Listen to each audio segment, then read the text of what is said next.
하나님의 말씀은요, 누가복음 10장입니다. 25절로 37절 말씀까지를 교독하는 방법으로 읽겠습니다. 누가복음 10장 25절부터 37절까지 교독합니다. 어떤 율법사가 일어나 예수를 시험하여 이르되, 선생님, 내가 무엇을 하여야 영생을 얻으리이까?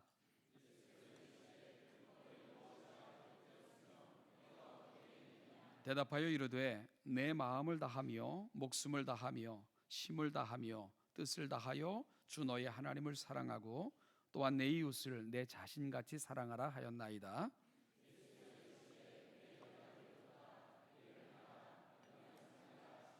그 사람이 자기를 옳게 보이려고 예수께 여짜오되, 그러면 내 이웃이 누구니까?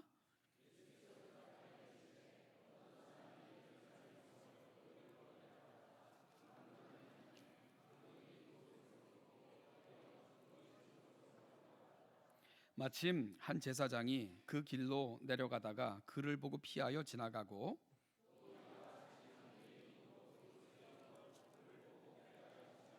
어떤 사마리아 사람은 여행하는 중 거기 이르러 그를 보고 불쌍히 여겨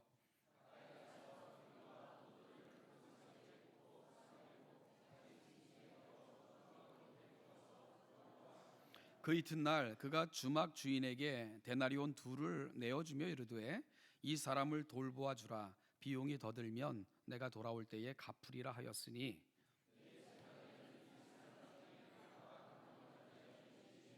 같이 읽죠. 이르되 자비를 베푼 자니이다. 예수께서 이르시되, 가서 너도 이와 같이 하라 하시니라. 아멘. 여러분은 선한 사마리아인 법, 그러니까 선한 사마리아법, 이라는 그 말을 들어보셨죠? 위기에 처해 있는 사람을 발견했을 때 그 사람을 구조해 주어도 자기가 위험에 빠지지 않는데도 외면해 버리는 나쁜 사마리아인을 처벌하는 것을 내용으로 하는 그런 법 규정을 선한 사마리아인의 법이라고 부릅니다. 물론 그 유래는 오늘 우리가 함께 읽은 본문인 누가복음 10장 30절에서 37절에 착안하여 만들어진 법인 것은 분명하고요. 그래서 선한 사마리아인 법이라고 부르고 있는 거죠. 이에 근거해서 각 나라는 다양한 법 규정과 조항을 만들고 있는 것을 확인할 수 있는데요. 물론 각국의 윤리관과 또 문화적 전통 혹은 형사 정책 이런 것들이 반영돼서 각 나라에 맞게끔 법을 만들고 있지만, 이 선한 사마리아인의 법을 실행하고 있는 나라가 굉장히 많은 것을 우리가 보게 됩니다. 이 프랑스 같은 경우에는요, 형법 제223항 6조에 보면 그 1항에 자기 또는 제3자의 위험을 초래함이 없이 타인의 신체의 완전성에 대한 중죄 혹은 경죄의 실행을 막을 수 있음에도 불구하고 고의로 이를 막지 아니한 자는 5년의 구금형 및 50만 프랑의 벌금에 처한다, 이런 규정이 있습니다. 또한 자기 또는 제3자의 위험을 초래함이 없이 위험에 처한 다른 사람을 구조할 수 있음에도 불구하고 고의로 이를 구조하지 아니한 자는 전항과 동일한 형에 처한다, 이런 규정들을 프랑스 법은 가지고 있습니다.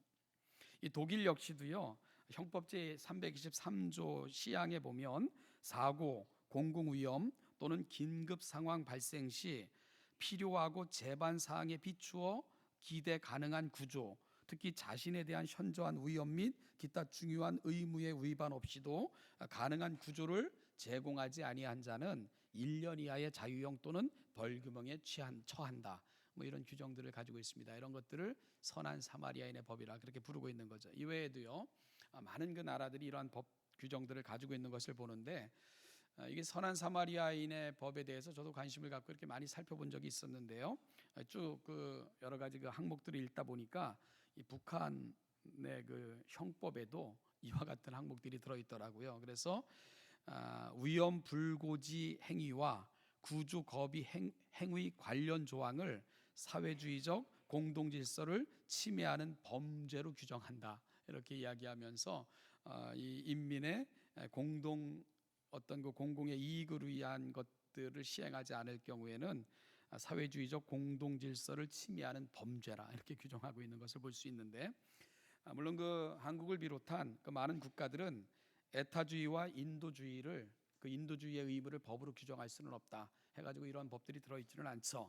단지 저희 나라의 헌법을 보니까 우리나라도 위험에 빠진 사람을 구조하다 본의 아니게 그 사람에게 피해를 입힌 구조자에게 민형사상 책임을 묻지 않는다 하는 것 정도만 이렇게 들어 있는 것을 이렇게 보게 됩니다. 여러분 어쨌든 이런 그 사회의 많은 법들이, 그리고 또 사회의 많은 그 어떤 그 표현들이 성경으로부터 기인되고 또 성경으로부터 근거되어진 많은 법들이 있다는 것을 우리가 보고 있는데요. 자, 그렇다면 오늘 이 아침은 이 법의 근거가 되고 있는 이제 본문을 저와 여러분들이 나누게 되는데요. 이 법은 하늘나라의 시민, 좀 하나님의 백성들은 어떻게 살아야 되는가의 근거에서 주어진 말씀 아니겠습니까? 그렇다면 오늘 이 말씀이 하나님 나라 백성으로 살아가는 저와 여러분들에게는 어떠한 의미를 부여하고 있고, 이 말씀을 들은 저와 여러분들은 또 이 사회 속에서 어떻게 살아가야 될 것인가 공통적으로 함께 고민하면서 이 말씀을 풀어보는 그런 시간이 되기를 소망합니다.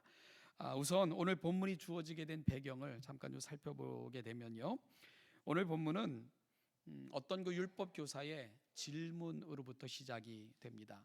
어떤 율법 교사가 예수께 나와 다음과 같이 물었죠. 선생님, 내가 무엇을 하여야 영생을 얻으리까? 이렇게 질문을 해요. 누가는 그가 예수님에게 이런 질문을 한 이유를 예수를 시험코자 함이로라 하는 그 설명을 붙이고 있는데요. 그러니까 예수님께 이 질문을 한 율법 교사의 질문의 의도가 그리 선하지는 않았다, 이와 같은 것들을 설명하고 있는 거죠. 율법 교사의 질문에 대해서 예수님은 율법이 이에 대해서 뭐라고 하느냐 하고 그 율법 교사에게 다시 물으셨습니다. 그러자 율법 교사는 신명기 6장 5절, 레위기 19장 18절과 같은 말씀들을 인용해서 이렇게 대답을 했죠. 내 마음을 다하며 목숨을 다하며 힘을 다하며 뜻을 다하여 주 너희 하나님을 사랑하고 또한 내 이웃을 내 자신과 같이 사랑하라 하셨나이다, 이렇게 대답을 했어요. 그 대답을 들으신 예수님은 이렇게 말씀하셨습니다. 내 대답이 옳도다. 이를 행하라.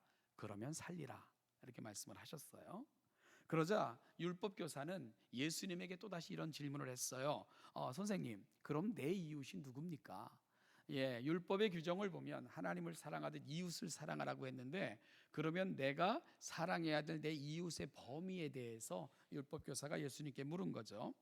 그의 질문의 의도에 대해서 누가는 또다시 설명을 덧붙이고 있는데요. 즉 누가는 자기를 옳게 보이려고, 쉽게 말하면 자기가 잘난 척하려고 내 이웃은 그러면 누굽니까? 라고 질문했다 하는 그 질문의 의도를 누가가 설명하고 있는 거죠.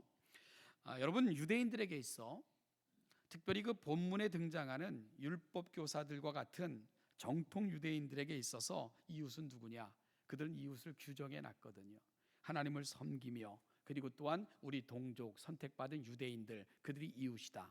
그리고 그 외에 은혜의 범주 밖에 있는 사람들은 우리의 이웃이 될 수 없다. 이것들이, 이런 규정들이 그들이 갖고 있는 이웃에 대한 개념이었습니다. 따라서 율법의 핵심인 하나님 사랑과 이웃 사랑에 대해서 이 그 율법 교사가 자신 있게 대답을 하고 있는 것을 보면, 그리고 우쭐거리면서 내 이웃이 누굽니까? 라고 예수님께 질문하고 있는 것 보면, 그 정도의 의무는 내가 다 감당하고 있어요. 나는 그 정도는 합니다. 하고 우쭐거리면서 인정받고 싶은 욕구가 그 속에 있었다는 것을 누가는 표현해 주고 있는 거죠. 그러니까 노골적으로 잘난 척을 하고 있는 거다, 이런 생각이 듭니다. 그런 그에 대해서 주님은 한 비유를 주셨어요. 여러분, 그것이 바로 선한 사마리아인의 비유입니다. 그 비유의 내용은 이렇죠. 어떤 사람이 예루살렘에서 여리고로 가다가 강도를 만나게 되었습니다. 강도들은 이 사람의 모든 걸 빼앗고 옷을 벗기고 너무 심하게 때려가지고 거의 죽을 정도로 만들어 놓고는 그를 버리고 도망갑니다. 여러분, 이 이스라엘 그 팔레스틴의 그 지형을 이렇게 살펴보면 예루살렘에서 여리고로 가는 길은요, 이게 사람의 통행이 뜸한 사막으로 광야로 그렇게 구성되어져 있습니다. 따라서 강도들이 출몰하기에 딱 맞는 그런 환경이기도 하죠. 따라서 강도 만난 사람이 그 길에서 강도를 만났다고 하는 것은 도움을 받을 만한 사람을 거의 만나기 어렵다 하는 것과도 같은 그런 표현이 됩니다. 그런데 천만다행히도 마침 예루살렘 성전에서 일을 다 마치고 여리고도 내려가던 제사장이 그 강도 만난 사람 옆을 지나가게 되었습니다. 그런데 이 사람은요, 죽어가고 있는, 아마 시체라고 생각했는지도 모르겠어요. 황급히 못 본 척하고 외면하고 그렇게 피하여 지나갔죠. 여러분, 그 사람이 어려움을 만나면 돕고 싶은 것이 인지상정 아니겠습니까? 그런데 제사장은 어떤 생각이었는지 모르지만 그 강도 만난 자를 외면하고는 지나쳐 황급히 지나가 버리고 말았습니다. 다음에는 레위인이 그 강도 만난 자 곁을 지나가게 됐는데요, 레위인도 제사장과 똑같은 행동을 보여줬죠. 레위인도, 여러분, 그 제사장, 레위인은 어떤 사람입니까? 이 제사장들을 도와서 종교적인 일을 감당하는, 그리고 하나님께서는 레위인들에게 특별한 분깃을 허락하지 않고요, 각 지파 속에 거하여 함께 살면서 그 지파를 하나님의 은혜 가운데로, 그리고 필요한 것들을 돕는 종교적 역할을 감당하도록 그리 세우신 특별한 지파가 레위 지파 아닙니까? 따라서 이 제사장과 레위인이 강도 만나 죽게 된 사람 곁을 그냥 지나갔다 하는 거, 이건 굉장히 심각한 문제가 아닐 수가 없는 거죠. 세 번째로 예수님의 비유에서 그곳을 지나간 사람은 사마리아 사람입니다. 예수님의 이 비유를 듣고 있었던 이 율법 교사는 아마 이 부분에서 굉장히 그 예상치 못한 그런 예수님의 비유의 진전을 아마 보고 듣고 있었을 거다 싶은 생각이 드는데, 뭐 제사장이 지나가고 레위인이 지나갔다 그러면 그 다음엔 뭐 유대인 정도, 뭐 일반 평민이 지나갔다, 뭐 이 정도면 그 비유가 맥락이 맞을 것 같은데, 여러분, 이 모든 것의 그 흐름을 끊고는 예수님께서는 세 번째 사람으로 사마리아 사람이 지나갔다, 이렇게 비유를 진행시켰기 때문입니다. 뜻밖에도 예수님의 비유에 사마리아 사람이 등장을 하고 있는 거죠. 이 사마리아 사람들은 유대인들에게 있어서는요, 이방인 취급을 당했던 사람들이었죠. 물론 이방인보다 훨씬 더 못한 그런 취급을 받았던 사람들이 사마리아 사람들입니다. 여러분, 이 사마리아 사람과 유대 사람들, 유대인들 간의 이 악연은 거슬러 올라가면 북이스라엘이 아시리아에게 멸망하면서부터 시작이 되죠. 아시리아는 그 예루살렘의 많은 거민들을 사포로로 잡아가고 또 능욕, 그리고 또 처참한 그런 어떤 징벌을 가하고는 그 땅의 많은 그 거민들을 그 사마리아와 북쪽 이스라엘 지역으로 이주를 시키게 됩니다. 그렇게 해서 그들의 지배의 중심으로 삼았던 도시가 사마리아예요. 그러다 보니까 사마리아는요, 이 혼혈 민족들, 그러니까 아시리아 사람들과 그 지역의 유대인들이 서로 결혼하고 통혼하면서 이제 그 혼혈족들이 생겨나게 됐고요. 그리고 또한 아시리아는 이스라엘을 지배하는, 그러니까 호시탐탐 유다를 노리는 그 지점으로 사마리아를 활용했기 때문에 사마리아에는 아시리아의 관료들이 거주하는 그런 도시가 됐죠. 따라서 이 사마리아 사람들, 사마리아 지역을 바라보는 유대인들의 시선이 고울 수가 없었습니다. 그때 이후로 예수님이 오셨을 때까지 이 사마리아 지역과 유대 지역은 서로 반목하면서 서로 얼굴을 대하지도 않고요, 서로 마을을 통행하지도 않는 이런 원수 간의 모습으로 그렇게 진행됐던 것이 그 당시의 모습이었습니다. 그런데 예수님께서는 제사장, 레위 사람들을 거론하시다가 갑자기 제3의 인물로, 세 번째 사람으로 사마리아 사람을 등장시키고 있었던 겁니다.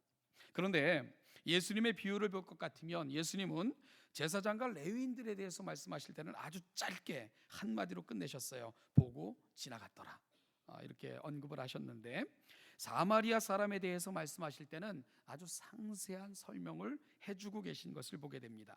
사마리아 사람은 강도 만난 사람을 보고 불쌍히 여겼고 자기가 할 수 있는 최선의 방식으로 그 사람을 치유하고 돌봐 주었습니다. 그뿐입니까?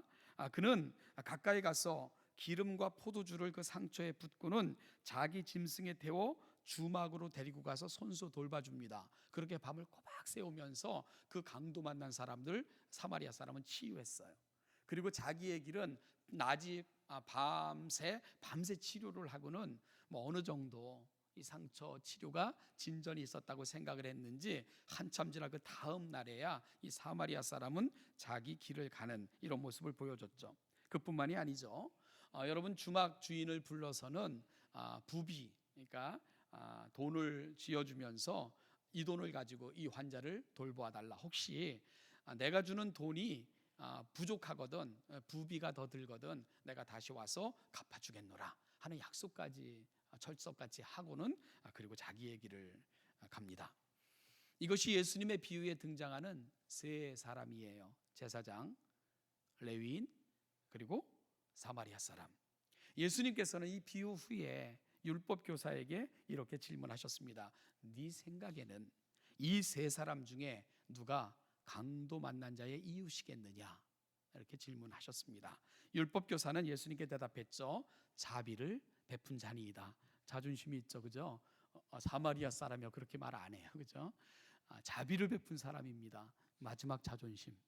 그렇게 대답을 했습니다. 그러자 예수님께서는 그에게 뭐라고 말씀하십니까?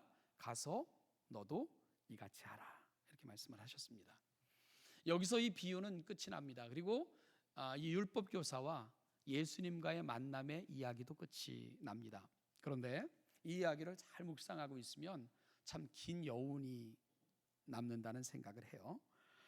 여러분, 누가복음, 특히 누가가 글을 기록하는 방식을 보면 누가는 어떤 사건과 혹은 에피소드 아니면 어떤 대화나 어떤 이야기들을 진행하고 나서는 누가 나름대로의 그 모든 이야기와 사건 아니면 대화의 결말을 맺는 방식들이 있거든요. 예를 들면 기쁨이 충만하여 집으로 돌아가니라 라거나요, 놀랍게 여기며 하나님께 영광을 돌리더라, 아니면 모두가 하나님의 일을 놀랍게 여기더라, 이런 식의 방식들로 누가는 어떤 사건과 이야기의 결론을 짓는 그런 패턴을 보여주고 있습니다. 그런데 오늘의 이야기는 아무런 언급도 결론도 없이 그저 끝이 나고 맙니다. 그러면 율법 교사는 이 말씀을 듣고 생각을 바꿨을까? 본문은 말하지는 않지만 바뀌지 않은 모습으로 예수님을 떠났을 것을 우리가 이렇게 예상하게 되는 겁니다. 여러분, 그러면 오늘의 이야기 속에서 누가가 전하고자 하는 메시지는 뭘까? 이 부분이 중요하죠. 누가가 전하고자 하는 메시지는 뭘까? 첫 번째는요, 질문을 바꾸라는 것입니다. 질문을 바꿔보라. 오늘 율법 교사에게 있어서 중요한 게 뭡니까? 누가 나의 이웃인가가 중요했죠. 그런데 오늘 이 본문을 통해서 예수님은 우리의 질문을 바꿔볼 것을 요청하십니다. 어떻게 해요? 누가 나의 이웃인가가 아니라 나는 누군가의 이웃이었나? 나는 누군가의 이웃인가? 이렇게 한번 질문을 바꿔보시라는 겁니다. 여러분, 아주 간단한 차이인 것 같지만 우리 가치관과 삶의 패러다임의 대전환이 이 질문 하나 속에 다 들어있는 거예요. 누가 나의 이웃인가가 아니라 나는 누군가의 이웃으로 살고 있는가? 나는 누군가의 이웃인가? 이렇게 말입니다. 다시 한번 오늘 본문을 주의 깊게 살펴보면 오늘 이야기가 영생을 모토로 진행되고 있는 것을 발견하게 될 것입니다. 율법 교사가 예수님께 나와서 어떻게 해야 내가 영생을 얻죠? 라고 질문함으로 이 이야기가 시작이 됐죠. 그러자 예수님은 어떻게 하면 영생을 얻는다고 생각하냐? 니들이 신봉하는 율법에는 어떻게 써 있지? 그러니까 이 율법 교사는 하나님 사랑과 이웃 사랑이라고 요약할 수 있습니다 라고 대답을 한 것입니다. 그러자 예수님은 그러면 너희가 아는 대로 행하라, 그러면 살 것이다 라고 대답을 하셨습니다. 그러자 율법 교사는 우리의 이웃이 누군가를 물었고 예수님은 그 대답 대신 오늘 이 비유를 율법 교사에게 해주신 거예요. 자, 그러면 왜 예수님은 강도 만난 자의 비유를 말씀하셨고, 특별히 문맥의 흐름과는 별로 맞지 않는 생뚱맞은 듯한 제3의 인물로 사마리아인을 등장시키고 있는 걸까? 여러분 성경을 읽을 때 우리가 좀 잘 생각하시면서 읽을 필요가 있죠. 잘 보십시오. 이 율법 교사로 대변되는 유대인들 속에 들어있는 이분법적 사고를 우리가 볼 수 있어야 됩니다. 여러분, 이들 속에는 이미 제외된 대상들이 존재한다는 것을 볼 수 있을 것입니다. 강도 만난 자, 그리고 사마리아인은 이미 이들의 이웃이라는 개념 속에서는 벗어나 있습니다. 그들의 이웃이 될 수 없어요. 여기는 아주 큰 함정이 있죠. 하나님은 여러분, 강도 만난 자, 사마리아인은 너희들의 이웃이 될 수 없다고 말씀하신 적 없잖아요. 하나님께서는 나를 사랑하듯이 모든 사람들을 사랑하라, 그렇게 말씀하신 것 아니겠습니까? 그런데 오늘 율법교사로 대변되는 유대인들의 개념 속에서는 중요한 것이 누가 나의 이웃인가로 가 있다 보니까 여러분, 어떤 그 구분점이 생겨났냐면, 그렇다면 우리가 사랑해야 되고 우리가 돌봐야 될 그 대상의 범주가 어딜까 하는 스스로 범주를 만들어내는 그런 룰을 범하고 있다는 것입니다. 이웃이라는 개념 속에서 이미 그들 속에는 심각한 차별점이 생겨난 것입니다. 강도 만난 자는 시체처럼 여겨졌으니 불결해서 손을 대면 안 되는 그런 대상이 돼버렸고요. 당시 유대인들, 특별히 종교적인 업무에 종사하는 사람들은요, 특별히 불결한 것에 대해서는 굉장히 터부시하면서 자신들의 거룩을 상대적으로 드러내고자 하는 그런 못된 습성들이 있었습니다. 그래서 레위인과 제사장들은요, 오늘 누가 복음을 볼 것 같으면 거반 죽게 되었다, 그러니까 시체와 별반 다름이 없었다, 그런 뜻 아닙니까? 그러니까 제사장들과 레위인들은 시체를 만지면 안 되거든요. 따라서 그들의 거룩을 보장받기 위해서 그들이 정해놓은 그 부정한 것을 만지지 않는 방식으로 거룩을 보존하고자 했던 것이 오늘 강도 만난 자 곁을 지나갔던 제사장들과 레위인들의 생각이었을 것입니다. 또한 사마리아 사람들이요, 그들의 이웃이 결코 될 수 없는 사람들이었습니다. 이방인과 혼혈된 자들이기 때문에 그들은 불결한 자들이었고, 그들의 공동체 속에 속해 있을 수 없는 사람들로 이방인들은 사마리아 사람들은 제외되어 있었죠. 그들은 민족적 구분에 의해서 사마리아 사람들은 이미 그들의 이웃이라는 개념 속에서 그들은 분리해내고 있었던 겁니다. 여러분, 뭐죠? 무엇이 그들의 기준이죠? 하나님의 말씀을 들이대고 있지만 그들 속에서 하나님의 말씀은 더 이상 하나님의 말씀이 아닌 거죠. 하나님의 말씀을 그들이 판단하는 겁니다. 그리고 이 하나님의 말씀을 적용하는 그 적용의 기준점은 하나님의 말씀이 아니라 이미 자신들이 되어 있는 거예요. 그리고 역사는 이와 같은 끊임없는 일들을 벌이고 있었죠. 여러분, 우리가 자유주의 신학이라는 것을 들어보셨을 텐데, 계몽주의 시대 때 되어진 신학 사조를 말합니다. 계몽주의는 기준이 인간의 이성이에요. 인간의 이성을 가지고 하나님의 말씀을 판단하는 겁니다. 따라서 이성으로 납득할 수 있으면 받아들이고 납득되지 않으면 거부하는 거예요. 이걸 자유주의 신학이라고 이야기를 합니다. 하나님의 말씀이 내 삶을 주관하며 하나님의 말씀이 기준이 아니라 내가 하나님의 말씀을 판단하는 것입니다. 여러분, 유대인들이 범한 누와 유대인들이 범한 심각한 범죄가 바로 거기에 있었던 것입니다. 무엇이 그들의 이웃의 기준인가? 하나님의 말씀이 아니에요. 하나님의 말씀을 들이대고 있지만 그 모든 분별점은 자신이었고, 자신의 생각과 그들이 만들어놨던 기준, 이런 것들이 누가 이웃인가 아닌가를 규정하는 유일한 판단 기준이었던 것을 오늘 율법교사와 유대인들의 모습을 통해서 우리는 살펴보고 있는 겁니다. 율법교사의 관심은 누가 자기의 이웃인가를 규정하는 데에만 관심이 있었습니다. 그러나 예수님의 관심은 하나님의 말씀의 본질을 끌어들여 정말 하나님의 말씀이 어디로 가고 있는가를 보여주고 계신 거죠. 바로 예수님의 관심은 이웃이 되어주고 있는 삶을 사는가 쪽으로 가 있는 것입니다. 여러분, 관점이 완전히 다르죠. 전자는 자기가 중심이 된 관점이라고 한다면 후자는 강도 당한 사람이 중심이 되는 그런 관점의 전환을 예수님께서 요청하고 계신 겁니다. 결국 오늘의 이야기 속에서 우리는 이렇게 말씀하시는 주님의 도전 앞에 서는 거예요. 누가 나의 이웃인가가 아니라 너는 누군가의 이웃이냐. 이 부분으로 우리의 관점이 전환되기를 원하시는 겁니다. 그래서 주님은 그래, 잘 생각했다. 그들이 너의 이웃이야가 아니라 가서 너도 사마리아 사람처럼 행하라. 이렇게 부탁을 하고 계신 겁니다. 사랑하는 여러분, 교회는 시급히 이 질문을 좀 회복해야 됩니다. 누가 나의 이웃인가에서 나는 누군가의 진정한 이웃인가로 우리의 질문이 바뀌어야 됩니다. 누가 나를 사랑해 주는가가 아니라 나는 진정으로 누군가를 사랑하고 있는가의 관점으로 우리의 관점의 전환이 이루어져야 됩니다. 오늘 우리에게도 내 삶의 방향을 바꾸고 인식과 또한 내 생각을 바꿀 수 있는 그 대전환적 질문 앞에 저와 여러분들도 서 있을 수 있어야 된다는 거죠.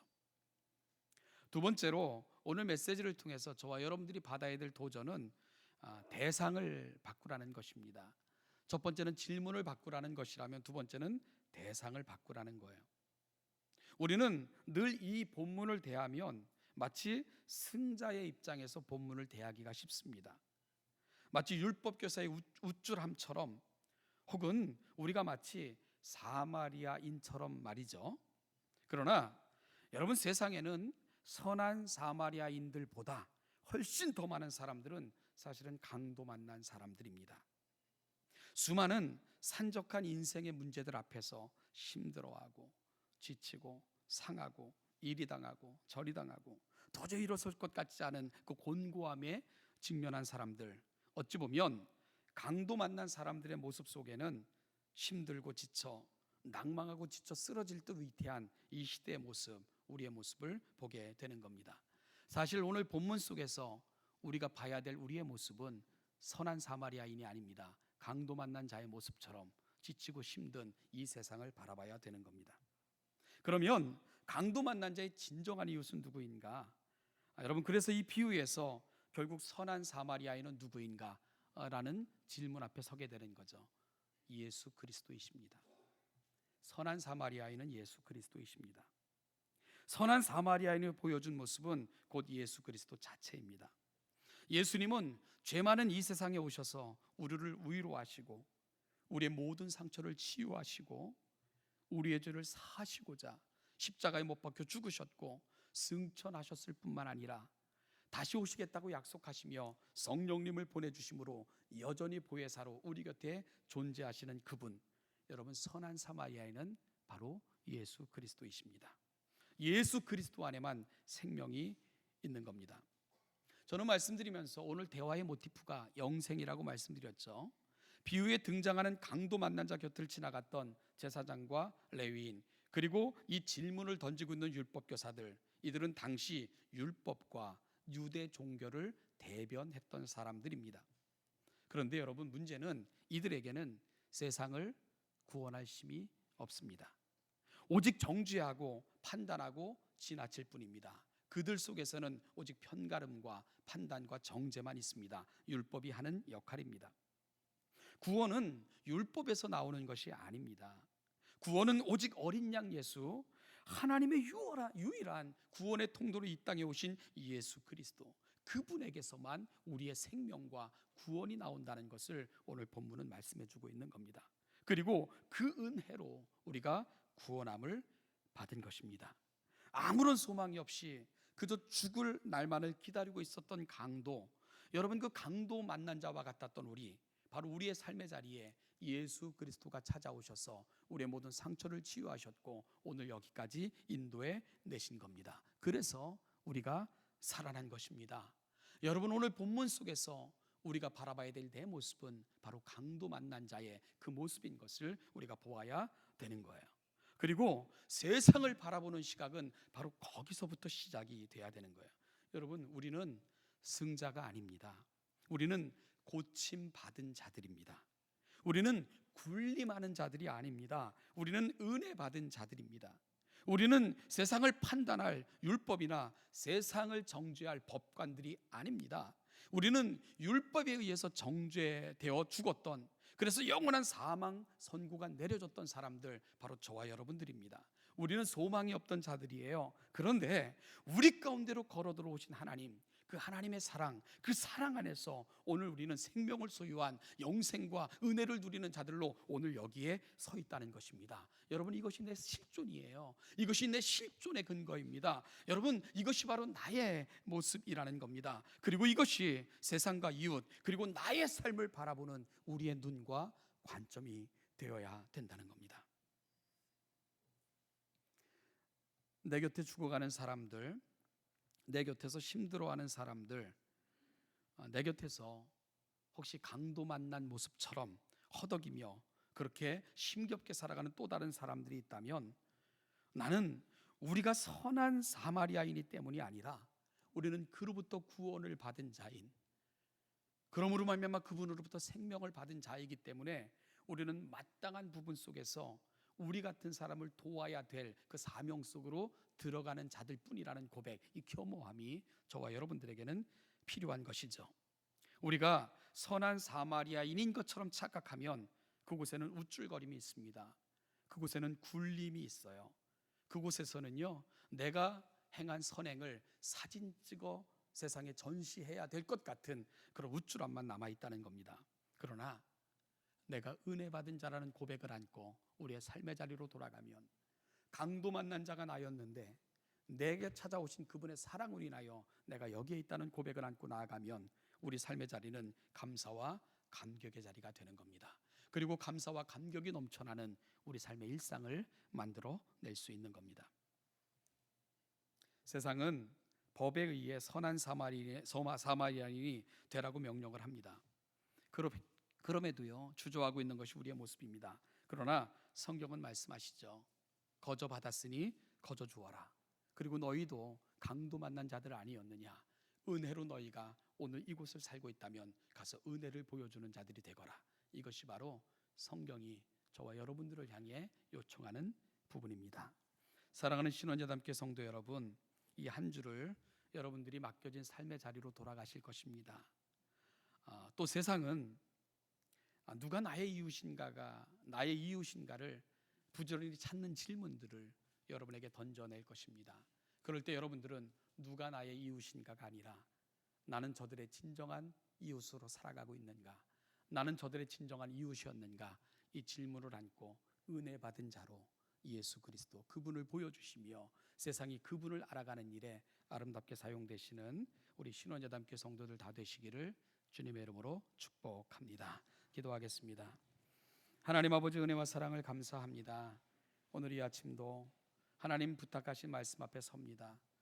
아버지 하나님, 늘 나를 중심으로 두리번거리며 또 우쭐거리며 살아왔던 우리의 모습, 강도 만난 자처럼 아무 소망이 없던 내게 선한 사마리아인으로 찾아오셔서 오늘 이 영광스러운 자리에 앉혀놓으신 우리 주 예수 그리스도, 그 은혜를 우리가 받았음에 은혜를 보여주며 이 세상 속에 은혜를 선포함으로 세상이 또한 우리 주님이 우리 가운데 찾아오셨던 것처럼 그 주님을 만나는 역사를 우리가 감당하며 살도록 그리 함께하여 주시옵소서. 우리가 나아가는 삶의 자리가 바로 우리가 만났던 예수 그리스도 선한 사마리아인처럼 또 세상이 그 선한 사마리아인을 만나는 일에 우리의 힘들이 작지만 사용되어지는 복된 한 주간이 되게 하여 주시옵소서. 감사드리며 예수님의 이름으로 기도하옵나이다. 아멘. 찬송하죠.